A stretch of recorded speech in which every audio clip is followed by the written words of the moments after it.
Good afternoon and welcome to Libertarian Counterpoint Podcast.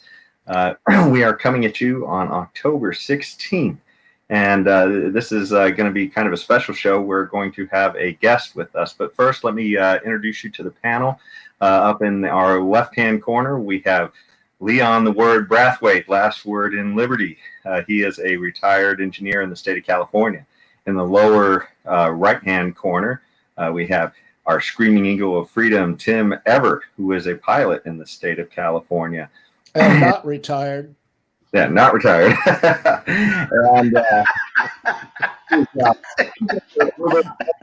And we are trying to help you to get to know some of your local libertarian representatives out there who are involved in the party.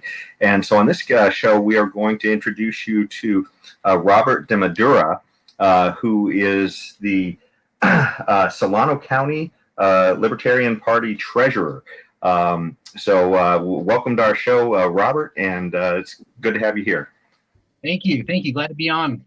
I appreciate it. Maybe if we could get that map up here, we'll kind of give people a sense of where Solano County is now, so you can see that's sort of smack in the middle of the Bay Area around San Francisco and on the way to Sacramento, California. So for anybody who's familiar with California, that's kind of where we're talking about right now.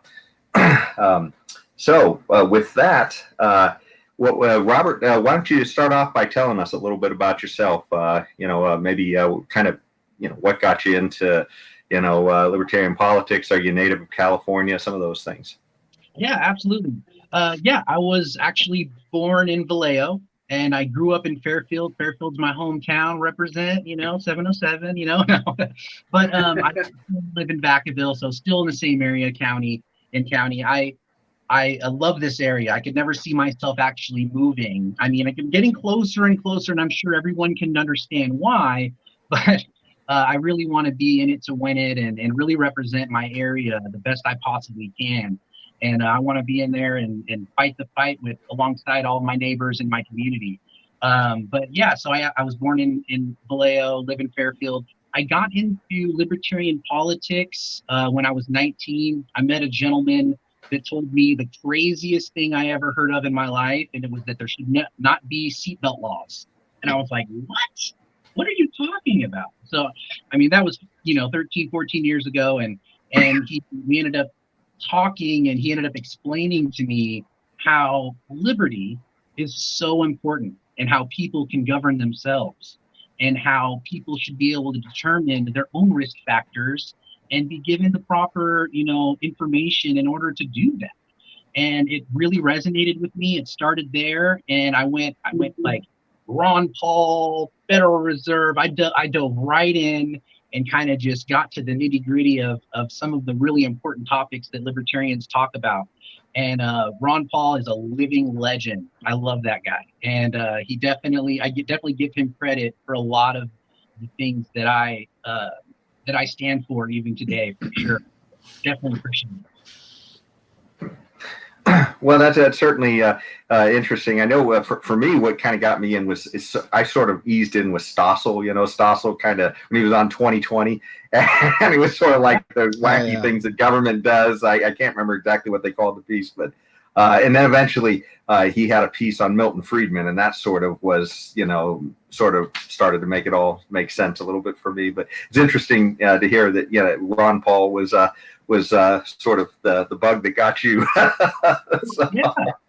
Yeah. Surprisingly, yeah. I really like the idea of people being able to make their own choices and have the liberty to make their own mistakes as well. Like, I don't, imposing on someone else's beliefs to keep them safe.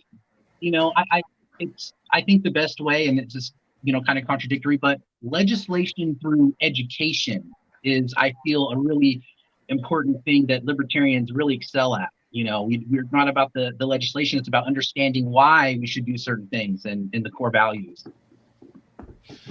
It's what, I'm sorry, Tim. I'm sorry. Well, let me go first because you've always got the last word, and your word is always so much better than mine. Oh, come on, man. generally. Well, I don't know. Maybe not.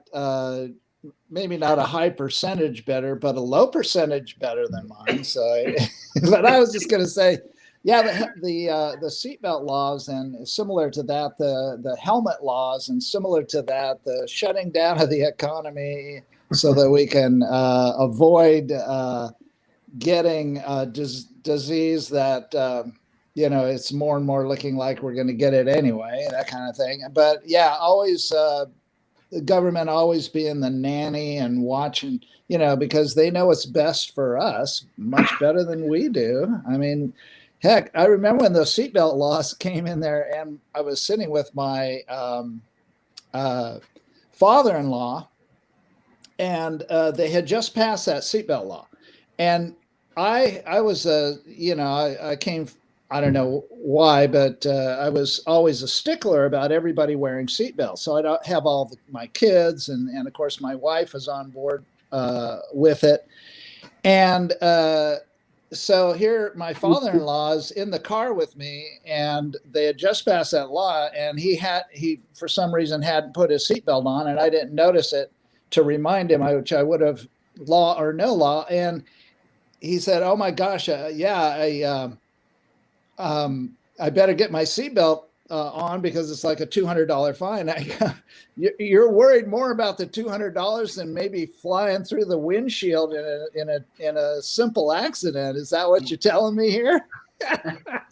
So, yeah, I mean, but apparently, some people need that to do the right thing. I don't know why, and it really shouldn't be there.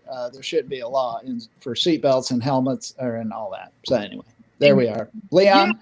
But the overarching issue here, I mean, all of the seatbelt laws and the locking down of the economy, the overarching issue is really the destruction of our individual liberties. That is what is going on right now. Yeah.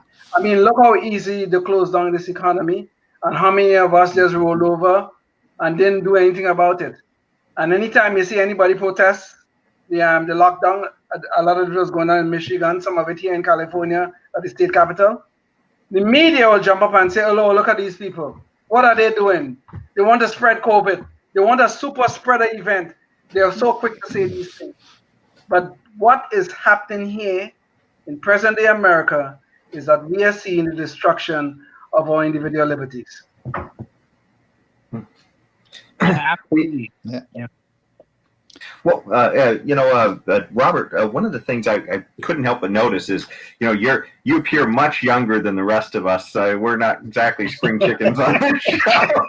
So, speak for yourself, Jason. Speak for yourself, okay? Speak for yourself. Leon, I think your beard speaks for you there. But no, as far as age goes, like I know for me, I was in my 30s when I sort of got connected to the libertarian stuff. I mean, it's not really anything they teach in school. How old roughly were you when you first got connected into this libertarian stuff? Yeah, absolutely. I actually got connected in 2018, and that was 2 years ago. I'm 30 now. I was born in 87, but I never really thought I'd be getting involved personally, running for treasurer of Solano County Libertarian Party. I did that because there was a need. I showed up to a meeting because I'm libertarian and I wanted to just learn more about what's happening locally. I found out that they needed a treasurer, and I thought that I could do that. So I wanted to do anything that I could to help, so I stepped up. And being a treasurer is boring, but it's kind of a high stress job in the sense that if anything goes wrong with the books, of course you're responsible legally. So that's why nobody really wants to do it. But I'm kind of a stickler. I'm not going to, allow things to happen that I don't know of and let things blindside me, especially if my name's on it. So, I definitely feel like an opportunity to be able to help the Libertarian Party of the county. I feel happy and blessed to be able to be a part of that. And the guys, the team, the committee, they're great. I love those guys. So. And everyone I've learned within the libertarian community that I've met, we've got our differences, right? We argue, everyone has their that's not libertarian, this isn't libertarian, whatever. But everyone sees what we're fighting against or fighting for, and what it's so beautiful, and it's a life of liberty, and a life of prosperity, and a dollar that's worth something, and just that's what we're fighting for. We're fighting for our futures, and we're fighting to maintain the things that made America an amazing civilization. Indeed. All right. Yeah. Well, that sounds like this is definitely something that you're going to, pursue other offices in the future within the Libertarian Party. It sounds like it's a real passion. Just curious. So as far as for just the mechanics, I guess, for people who are out there watching, if they wanted to be involved in the Libertarian Party and they want to take on a role such as yours, how much time does that take for you? I mean, is this like about a 10% commitment, or is it you spending half your day on it? What's the day-to-day like for you as a Libertarian Party county treasurer? Yeah, absolutely. So for now, things are kind of slow within as far as doing events and things. I would like to see us do some more community outreach and events. I personally have been going through a lot in my own life. Actually, I just got divorced last year. It's only been about 18 months since I was divorced, and so I'm actually getting back into the motion now and getting over all that. And but as far as Toronto County is concerned, I think that more events should be popping up in the near future, hopefully. And I like to dedicate as much time as I can just to make sure we're getting the needs fulfilled. There's a lot of hoops and things to jump through when getting a bank account set up and all that, and that's kind of where we were. And then we also had a chair change. We had Jason as our chair, and now we have Brandon. So there was some kind of transitional things that we have to do there. But if you want to get involved, we would love to have you. We would love to get to know you. We'd love to hear what your opinions on things, and and welcome you to the team. So I'd love to see our party grow and have our community grow with that just are liberty minded, right? Sure. Yeah. Sure. Yes. Yeah. Well, as far as some of that goes, what are some of the type of activities that the Solano Libertarian County promotes? I mean, do you guys, what is it sort of outreach? Do you guys have social events? What kind of things do you guys do down there? Right. So our previous chair, Jason, kind of, from what I understand, he kind of got it up and started and got it going. We don't have any set events per se, besides our committee meetings every first Tuesday, usually is what we have it scheduled. We're doing those currently on Zoom, so anyone is welcome to come by and be a participant in our Zoom meetings. But as far as, steady events and things, we don't really have any lined up at the moment. But I'd like to see that change soon. And if you have any ideas for any awesome events, please let us know. Okay. Just curious, do you guys have sort of a network where you're connected with libertarians throughout the state? I know it's funny because on this show, we're sort of spread out all over the state. Sort of Tim's in the southern part of the state. Leon used to be up here in Sacramento with me. Now he's sort of midway between me and Tim. so we're kind of spread out. But I mean, I know in Sacramento, I know some of the people who are in the leadership. In fact, James, who helps run this program, is in the leadership of the Libertarian Party here. But like say if Leon or Tim were interested in pursuing the groups in their area, do you guys, are you all interconnected? I mean, is it something do you guys have a lot of conversation outside of your county? So me personally, being the treasurer, I haven't been super involved as of late. I'm kind of just recently ramping up and wanting to become more involved and getting to know the community.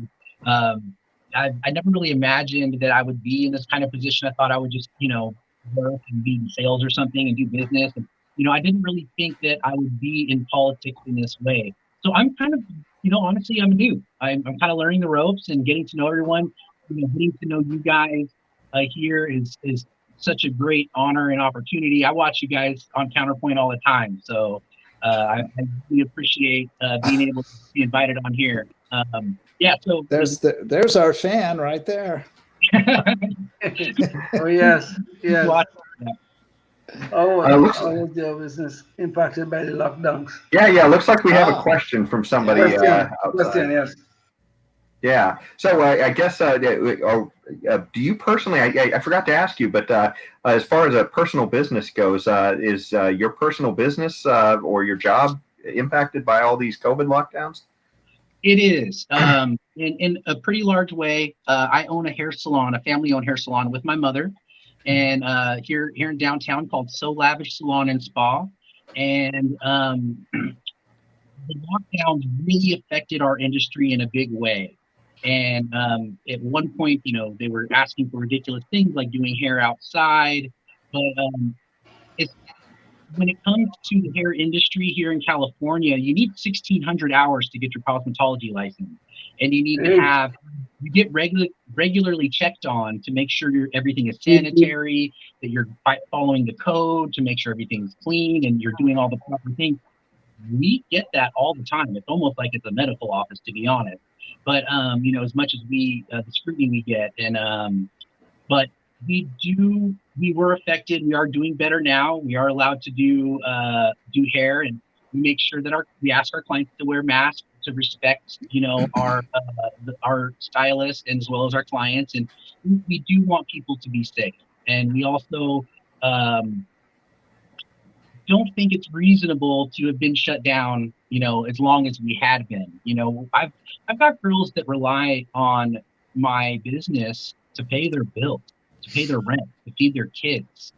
And it just broke my heart to see that we weren't able to do that, and it was taking away from their families. I feel a responsibility to my employees, and it was hard. It was hard to deal with, but things are getting better. We've come full circle. Things are getting better. We see what's going on with Sweden and South Dakota and Florida, and so there's light at the end of the tunnel, and hopefully we'll be in a better position than we were before somehow. Do you all have any capacity restrictions right now? We have 4 stylists, so we don't really have any issues meeting capacity issues. So we don't have a whole lot of stylists at the moment. I see. I was going to say, if you needed new customers, I hear Nancy Pelosi's looking for a new salon. Yeah.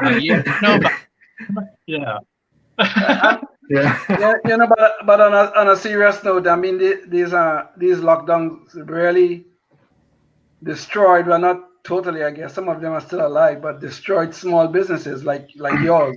It really did. It affected us really, really bad.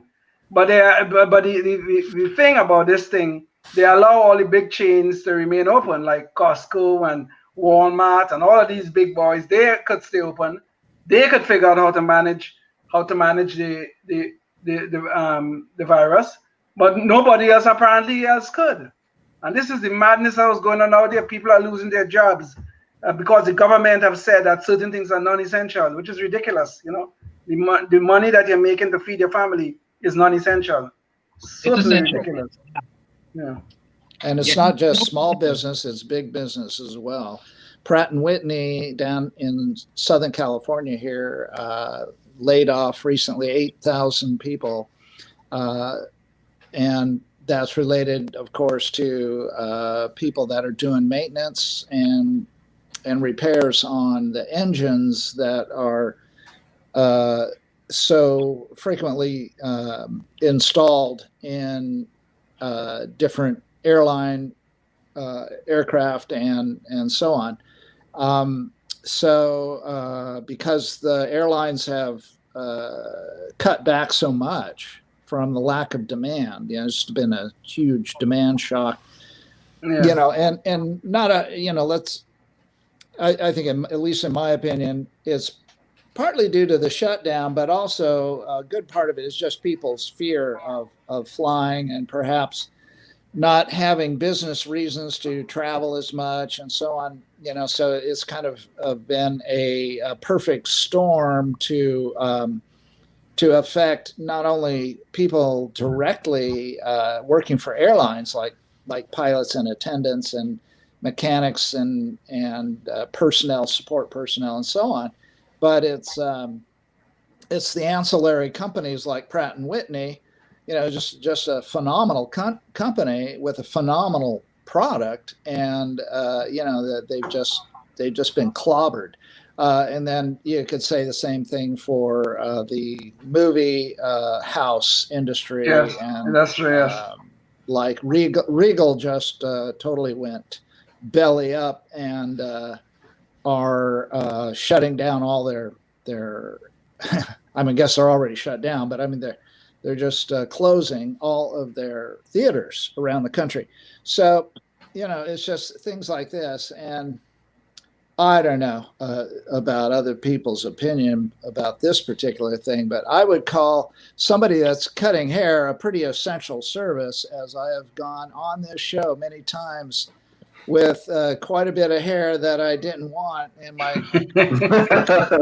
and yet at the same time, the NFL gets to push each other around and slobber all over themselves in front of nobody, because there's nobody in the stands, and yet that's essential. But I can't get a haircut now, so go figure. What's wrong with that picture? And that is just the point. Government making these arbitrary decisions of what is essential and what is not. Who's essential and who's not? Yeah. Well, so Robert, how arbitrary is the government down there in Solano County right now with respect to some of their restrictions? Or is it? Do you see a lot of other businesses being hurt down there locally? And what's the Libertarian Party? Are they doing anything about it? Or are they trying to get a message out on this? We did support. We did do a motion or a vote to say whether we supported the lockdowns or not. We did vote that we supported to open up. So we supported opening up and being against the lockdowns. Locally, there is a barber behind me called Primo's Barbershop, and they were hit with a cease and desist order during kind of the peak of COVID. And the state government, Gavin Newsom, is actually going after him now. His hearing's on October 23rd. And they're going after his license, his establishment, his cosmetology license, his establishment license, and his business license. And he owns barbers as well. Wow. Yeah. He was on, he was on CNN, and I believe, and he was on a couple different news stations because he was staying open. And I think they're trying to make an example out of him. I'm actually going to be out at City Hall tomorrow, protesting for Juan and Primo's Barbershop, just to show support, because I look at him as a leader of freedom, and also he's a vet too. He's a military vet, and he served our community in a great way. And I think that if we don't get behind these people, what's the point? So wow. Yeah. What's the name of this guy? What's the name? I believe it's his name's Juan, and his last name starts with a D. I'm probably butchering it. I think it's Jaceres, possibly. Okay. But yeah, I've never actually said his last name out loud like that. But yeah, no. Primo's Barbershop is in Vacaville. Is the I'd be interested in the outcome of that case if I don't see it on the news anywhere, or if Facebook and Twitter suppress it. Oh, this guy. Right. And so how I'm sure you've heard, and I don't know if you guys want to talk about this another time, but I'd like to bring up how kind of Whitmer was struck down by their Michigan Supreme Court and saying that her lockdowns were unconstitutional. On 9/14, on September 14th, there was also an article by Reason Magazine talking about how Pennsylvania Supreme Court also struck down the lockdowns. And then also we've got Gavin Newsom going on court here in California, October 21st, which is 2 days before Juan's case hearing, right? So hopefully whatever happens that day will be in favor of Juan, on the 23rd. So we'll see how that goes. Yeah, it's definitely good to see this tide starting to shift with the courts starting to recognize these things. And actually, we're going to talk about that in a future show coming up. But right now, we're actually up near the end of our show. And that noise means it's time for the Knucklehead Noise Patrol. So that's why we always try and end our show with something that is kind of just outrageous out there. And right now, we're in the middle of election season, and so Trump and Biden are going at it full swing, and JoJo's out there too. Unfortunately, they suck all the oxygen out of the room, and some of that oxygen gets sucked up with just ridiculous stuff like this. Joe Biden was actually asked recently on the whole issue of court packing. He was asked if he'd give his opinion on court packing, and he said to the reporter, "You'll know my opinion on court packing when the election is over." So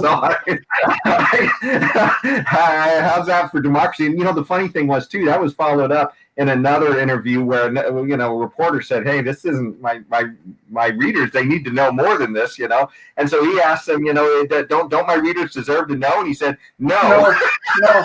So, you see, what do you guys have to say about that? Yeah, Joe Biden and Nancy Pelosi have the same disease. Okay, when they were passing Obamacare, Nancy said, we have to pass the bill so we could find out what's in it. Now Joe is saying we have to get him elected so we could find out what is in his demented brain. Okay, that's what we have to do.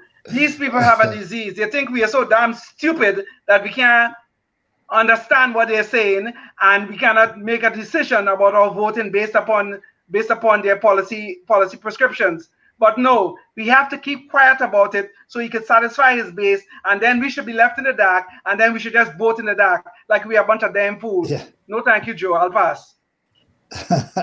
Well, at least they're consistent. I'll give them that. True. You have to give them that. It's true. Yeah. I wonder if Joe is going to give us his opinion about court packing if he loses the election, or if this is just only if he wins the election. He may have forgotten about it by the time the election. What was the question again? What is court packing? What are you talking about? I think Joe Biden thinks he's still running for the Senate. Wasn't that the last thing he said? Exactly. Yeah. Twice already he has said he's running for the Senate. And this man is supposed to take the reins of power in these United States of America. God help us if this happens. He doesn't remember what he's running for. Now that constitutes a knucklehead noise patrol all on its own there. Really? Oh, okay. That's a knucklehead noise patrol salute there. Well, I don't want to forget, but we're almost out of time, and Biden, I don't want to forget about where we're at in the show. So at this point, I'd just like to thank everybody for joining. And Robert, if you want to give out any extra information about your business or about the Libertarian Party in Solano, now's a great time. And did you want to say anything, last words about that, or? Sure. I mean, for my business, we're solavishsalon.com. Please let us have a big call now button if you'd like to give us a call right on the website. For Solano County Libertarian Party on Facebook, we're the Libertarian Party of Solano County. And on that is also our domain, I believe, too. But you'll be able to find it definitely on Facebook. I'd love to see you guys out there. We need more people to get involved. We need more people to spread the message of liberty. We need more people we need to bring back common sense, common sense. I would love to see it be a little more common, Indeed. Well, and with that, thank you all for joining us today, and we hope to see you at the next one. Thanks again for joining us, Robert. Thank you for having me. I really